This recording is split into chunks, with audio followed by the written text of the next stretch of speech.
welcome to another Live with Leah. I am here on site at Just West by Sightline Properties. I am part of the marketing team with Pilot House Real Estate, here to let you know what's going on site.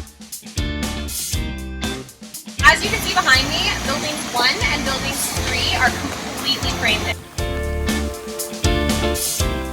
Since the framing is done on these 2 buildings, the plumbers are now working inside, building out the infrastructure on the interior.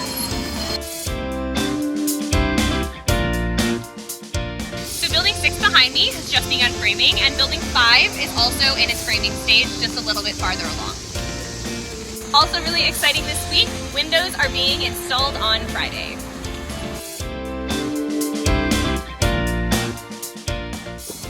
So something that's really special about Just West, it's not very typical of townhomes, is their width. All of our townhomes are at minimum 16.5 feet wide, where our usual townhome is anywhere between 13 and 14 feet wide. In some of our previous updates, we spent a lot of time on the parkade, which is now 100% complete, and we are standing on top of it.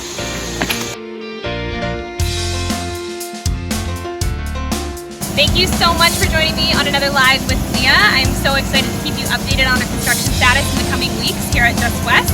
As a reminder, Just West is offering a 5% deposit for a limited time. Maybe next time we can get up on a rooftop. Who knows?